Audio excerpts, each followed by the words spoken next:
এই পৰ্যন্ত প্ৰধানমন্ত্ৰী আৱাস যোজনাৰ ফলৰ পৰা এটা চৰকাৰী ঘৰ লাভ কৰিবলৈ সক্ষম হোৱা নাই কিন্তু 2018 বৰ্ষত যি প্ৰধানমন্ত্ৰী আৱাস যোজনাৰ ফলৰ পৰা আপোনাৰ ঘৰত যাই জিঅ' টেকিং কৰাৰ কাৰণে নিৰ্দেশ দিছিল ঠিক সেই সময়ত যদি আপোনাৰ নিজৰ লোকেল গাঁও পঞ্চায়তৰ তৰফৰ পৰা চৰকাৰী বিষয়া হওক বা চৰকাৰী কৰ্মচাৰীয়ে যদি আপোনাৰ ঘৰত যাই জিঅ' টেকিং কৰি থোৱা আছে তেতিয়াহ'লে 100% কনফাৰ্ম আপোনালোকে অতি শীঘ্ৰে পাবলৈ গৈ আছে প্ৰধানমন্ত্ৰী আৱাস যোজনাৰ ফলৰ পৰা চৰকাৰী এটা ঘৰ আৰু যাৰ কাৰণে আপোনালোকে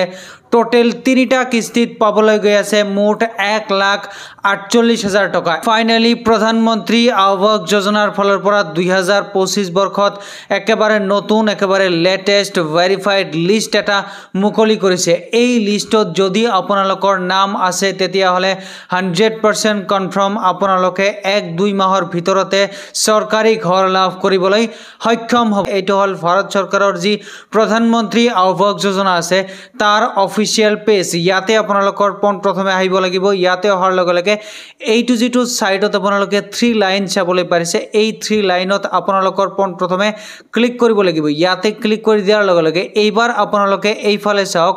আৱাজ সফট বুলি লিখা আছে এই আৱাজ সফটত আপোনালোকে ক্লিক কৰিব ইয়াতে ক্লিক কৰি দিয়াৰ লগে লগে এইবাৰ আপোনালোকে এইটো যেটো সেকেন্ড যেটো ৰিপৰ্ট বুলি অপচন চাবলৈ পাৰিছে এই ৰিপৰ্টত আপোনালোকৰ ক্লিক কৰিব লাগিব ইয়াতে ক্লিক কৰি দিয়াৰ লগে লগে এইবাৰ চাওক বহুত ধৰণৰ অপচন ইয়াতে চাবলৈ পাৰিছে এইবোৰ অপচন আপোনালোকে চালে তলফালে স্ক্ৰল কৰিব তলফালে স্ক্ৰল কৰাৰ লগে লগে এইটো যেটো সোশিয়াল অডিট ৰিপৰ্টস বুলি যে লিখা আছে ইয়াৰে এটাই যেহেতু অপচন যত লিখা আছে বেনিফিচিয়াৰী ডিটেইলছ ফৰ ভেৰিফিকেশন ইয়াতে আপোনালোকে ক্লিক কৰিব ইয়াতে ক্লিক কৰি দিয়াৰ লগে লগে এইবাৰ আপোনালোকে এইটো যেটো অল ষ্টেটস বুলি লিখা আছে ইয়াতে আহি আপোনাৰ নিজৰ ৰাজ্যৰ নাম ক্লিক কৰিব তাৰ পিছত সিলেক্টত ক্লিক কৰি এইবাৰ আপোনালোকে কোনটো ডিস্ট্ৰিক্টত বসবাস কৰে হেইটো ডিস্ট্ৰিক্টৰ নাম যত লিখা থাকিব তাতে ক্লিক কৰিব তাৰ পিছত আপোনালোকে সিলেক্টত ক্লিক কৰি এইবাৰ আপোনালোকে কোনটো ব্লকত বসবাস কৰে হেইটো ব্লকৰ নাম যত লিখা থাকিব তাতে ক্লিক কৰিব আকৌ সিলেক্টত ক্লিক কৰি আপোনালোকে নিজে কোনটো গাঁও পঞ্চায়তৰ অধীনত বসবাস কৰে হেইটো গাঁও পঞ্চায়তৰ নাম যত লিখা থাকিব তাতে আপোনালোকে ক্লিক কৰিব ইয়াতে ক্লিক কৰি দিয়াৰ লগে লগে এইবাৰ আপোনালোকে 2024 আৰু 25 বৰ্ষ যত লিখা থাকিব তাতে আপোনালোকে ক্লিক কৰিব কিয়নো 2025 বৰ্ষৰ একেবাৰে নতুন ভেৰিফাইড লিষ্ট মুকলি কৰিছে সেইখন লিষ্ট চাবৰ বাবে আপোনালোকৰ এই 2024-25 বৰ্ষ যত লিখা থাকিব তাতে আপোনালোকৰ ক্লিক কৰিব লাগিব ইয়াতে আপোনালোকে ক্লিক কৰি দিব ইয়াতে ক্লিক কৰি দিয়াৰ লগে লগে এইবাৰ আপোনালোকে এইটো যেটো ক্যাপচা নম্বৰ আছে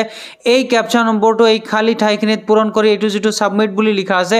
এই সাবমিটত ক্লিক কৰি দিব ইয়াতে আপোনালোকে স্পষ্টভাৱে চাবলৈ পাৰিছে 2024 আৰু 25 বৰ্ষত মই যেটো গাঁও পঞ্চায়ত সিলেক্ট কৰিছিলো হেইটো গাঁও পঞ্চায়তৰ অধীনত এই কেইজন মানুহে ফাইনালি পাবলৈ গৈ আছে প্ৰধানমন্ত্ৰী আৱাস যোজনাৰ ফলৰ পৰা মুঠ 1,48,000 টকা কিমান জন মানুহে ফাইনালি পাবলৈ গৈ আছে চৰকাৰী এটা ঘৰ হেইটো যদি অল ডিটেইলছ হিচাপত আপোনালোকে চাব বিচাৰে তেতিয়াহলে অপৰ ফালে গুছি আহিব আহি আপোনালোকে এইটো যেটো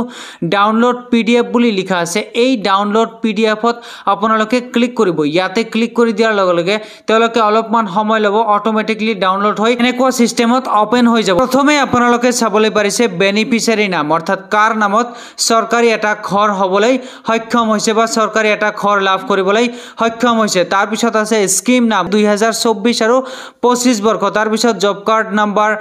হাউস ষ্টেটাস স্যাংশন নাম্বাৰ স্যাংশন ডেট ইয়াতে স্পষ্টভাৱে চাবলৈ পাৰিছে প্ৰধানমন্ত্ৰী আৱাস যোজনাৰ ফলৰ পৰা কিমান টকা এইজন মানুহক স্যাংশন কৰি দিয়া হৈছে ইয়াতে স্পষ্টভাৱে চাবলৈ পাৰিছে মুঠ 1,30,000 টকা পাবলৈ সক্ষম হৈছে